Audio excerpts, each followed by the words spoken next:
Shalom saudara-saudara yang dikasihi oleh Tuhan. Kehidupan kita sebagai orang percaya bagaikan sebuah perjalanan.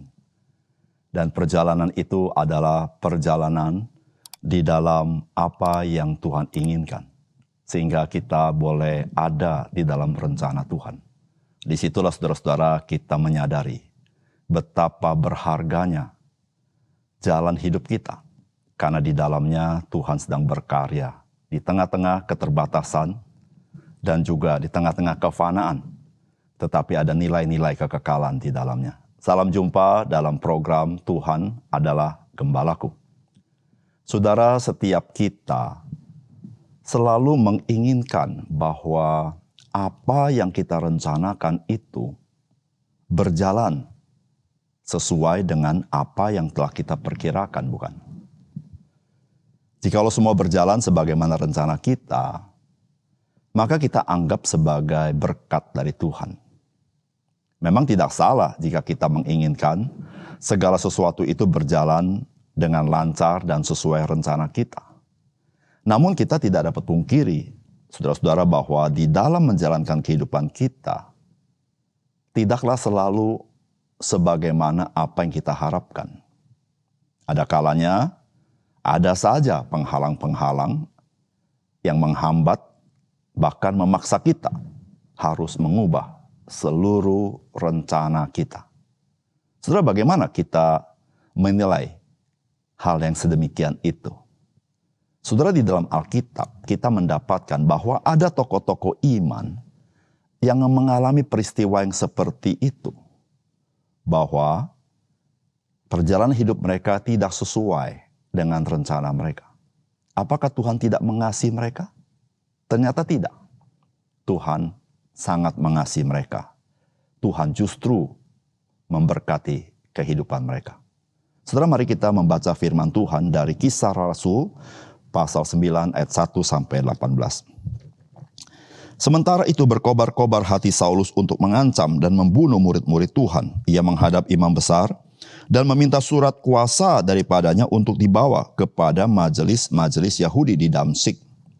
Supaya jika ia menemukan laki-laki atau perempuan yang mengikuti jalan Tuhan, ia menangkap mereka dan membawa mereka ke Yerusalem. Dalam perjalanannya ke Damsyik, ketika ia sudah dekat kota itu, tiba-tiba cahaya memancar dari langit mengelilingi dia. Ia rebah ke tanah dan kedengaranlah olehnya suatu suara yang berkata kepadanya, "Saulus, Saulus, mengapakah engkau menganiaya aku?" Jawab Saulus, "Siapakah engkau, Tuhan?" Katanya, "Akulah Yesus yang kau aniaya itu. Tetapi bangunlah dan pergilah ke dalam kota, di sana akan dikatakan kepadamu apa yang harus kau perbuat." Maka termangu-mangulah teman-temannya seperjalanan, karena mereka memang mendengar suara itu tetapi tidak melihat seorang juga pun.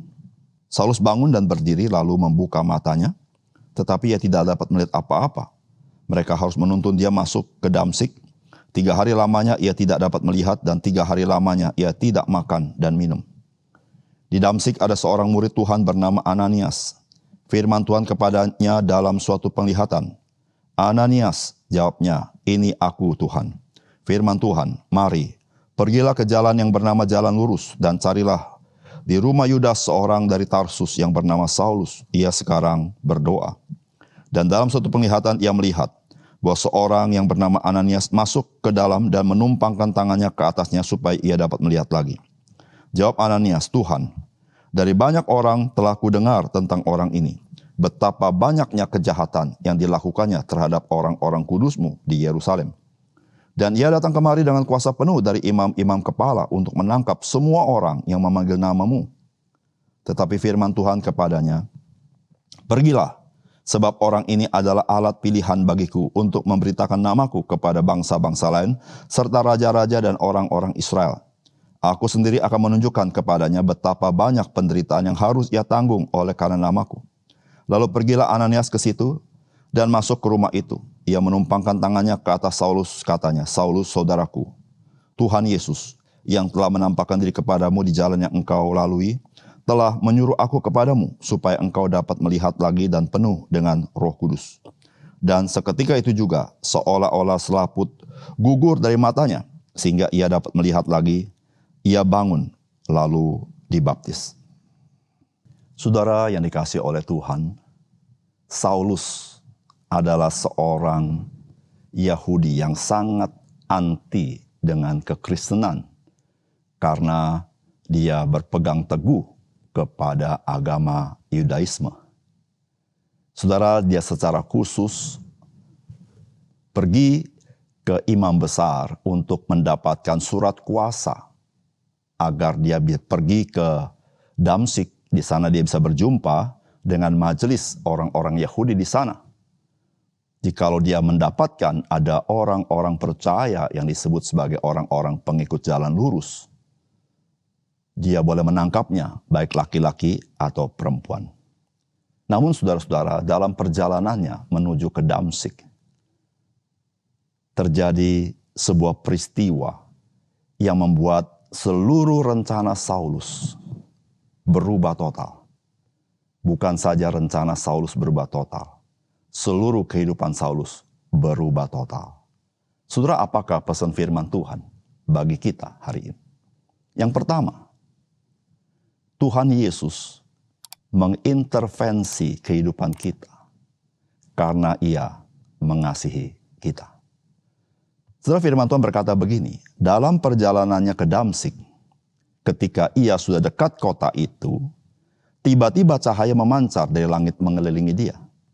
Dia rebah ke tanah dan kedengaranlah olehnya suatu suara yang berkata kepadanya, Saulus, Saulus, mengapakah engkau menganiaya aku? Jawab Saulus, siapakah engkau Tuhan? Katanya, akulah Yesus yang kau aniaya itu. Tetapi bangunlah dan pergilah ke kota. Di sana akan dikatakan kepadamu apa yang harus kau perbuat. Saudara yang kasih dalam Tuhan, Saulus adalah seorang yang taat di dalam agama Yudaisme. Dia pergi ke Damsyik dalam rangka dia melayani Tuhan. Dia pergi ke Damsyik dalam rangka dia ingin supaya pengajaran Yudaisme tidak diselewengkan menurut dia. Saudara, dia punya rencana. Dan rencana itu adalah dia berbakti kepada Tuhan. Saudara, hampir tiba di Damsyik. Satu peristiwa yang terjadi dalam hidupnya, yaitu Tuhan Yesus menampakkan diri kepadanya. Saudara, Tuhan Yesus bisa menampakkan diri karena memang Tuhan Yesus telah bangkit dari antara orang mati dan hidup selama-lamanya. Dan dia yang bangkit dan hidup selama-lamanya itu yang berjanji dia menyertai orang-orang percaya sampai kesudahan zaman. Saudara, Tuhan Yesus inilah yang menampakkan diri kepada Saulus. Dan menarik sekali dan indah sekali, Tuhan Yesus mengenal nama orang ini.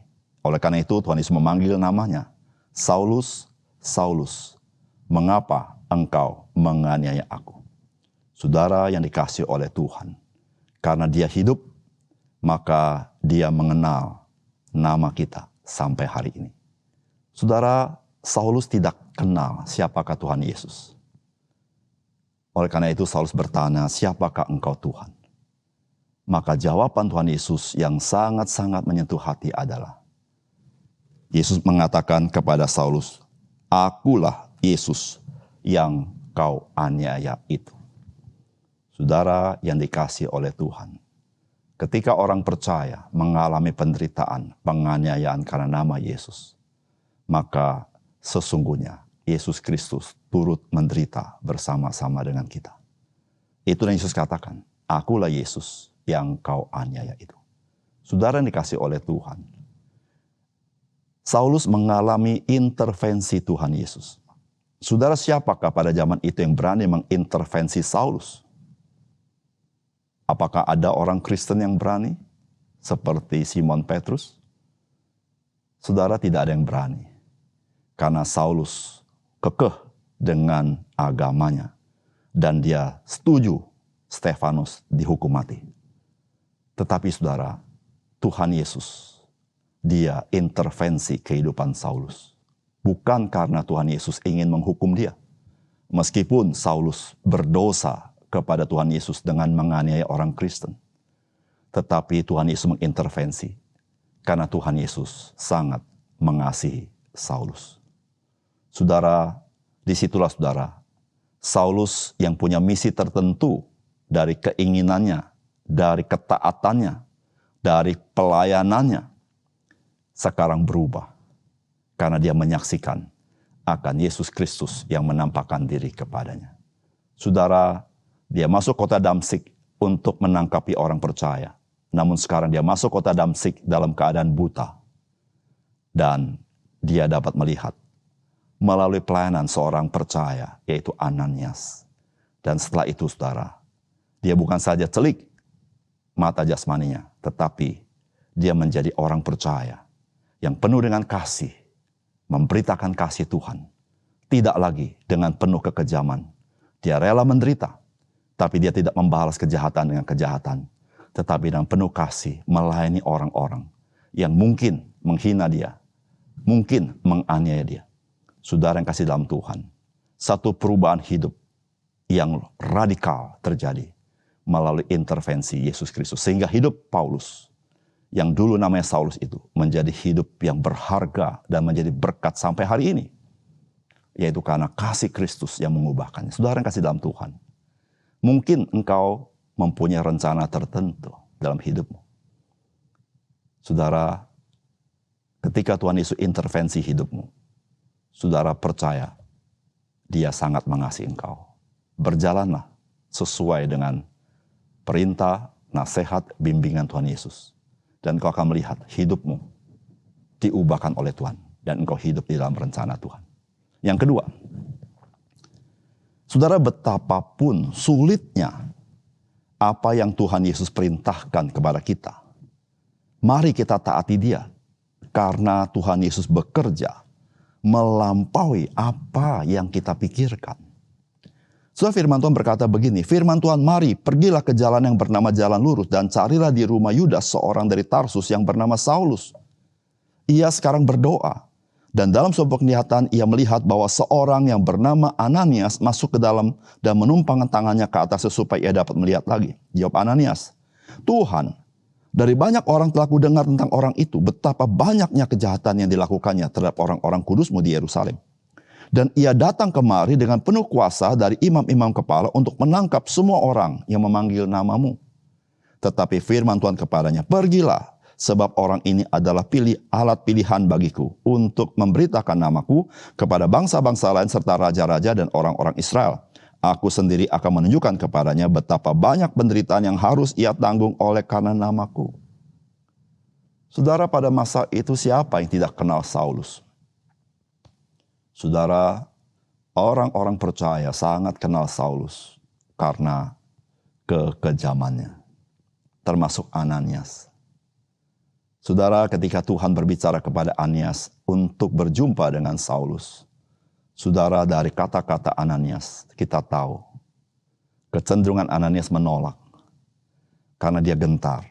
Dia tahu sangat berbahaya bertemu dengan orang yang bernama Saulus. Tetapi saudara yang kasih dalam Tuhan, Tuhan memberitahukan kepada Ananias, sebelum engkau bekerja, aku sudah bekerja. Sebelum engkau berbuat, aku sudah berbuat. Dan Tuhan katakan, Saulus sekarang sedang berdoa. Dan dia melihat ada seorang yang menumpangkan tangan atasnya untuk matanya menjadi celik. Dan Tuhan memberitahukan, sebelum Ananias berbicara kepada Saulus, Tuhan berbicara kepada dia. Dia akan menjadi alat yang dipakai Tuhan dengan penuh kuasa oleh Roh Kudus. Saudara yang dikasihi oleh Tuhan, di dalam hidup kita ada kalanya pimpinan Tuhan itu sesuatu yang mungkin engkau dan saya takuti. Engkau tidak berani melewati jalan itu karena engkau berkata jalan ini sangat berbahaya. Mentaati Tuhan ada rasa tidak aman. Mentaati Tuhan mungkin saya bisa menghadapi kerugian besar. Saudara kasih dalam Tuhan, dari kisah ini, saudara percaya kepada Dia. Tuhan kita tidak pernah merancangkan kecelakaan dalam hidup kita. Tuhan kita adalah Tuhan merancangkan damai sejahtera. Saudara berjalan di sana. Saudara ingat, sebelum engkau dan saya berbuat, Tuhan sudah berbuat. Sebelum engkau dan saya bertindak, Tuhan sudah bertindak. Dan engkau dan saya hanya melakukan apa yang Tuhan perintahkan kepadamu dan kepadaku. Saudara akan melihat betapa ajaibnya Tuhan di dalam rancangan-rancangannya yang dibanding rancangan kita bagaikan langit dan bumi. Saudara Ananias, dia taat dan dia menyaksikan bahwa dia pun dipakai oleh Tuhan di dalam kehidupan seorang Saulus yang kemudian menjadi Rasul Paulus yang dipakai Tuhan sampai ke Eropa, bahkan sampai ke pusat ibu kota Roma untuk memberitakan Injil. Saudara diawali oleh pelayanan seorang bernama Ananias.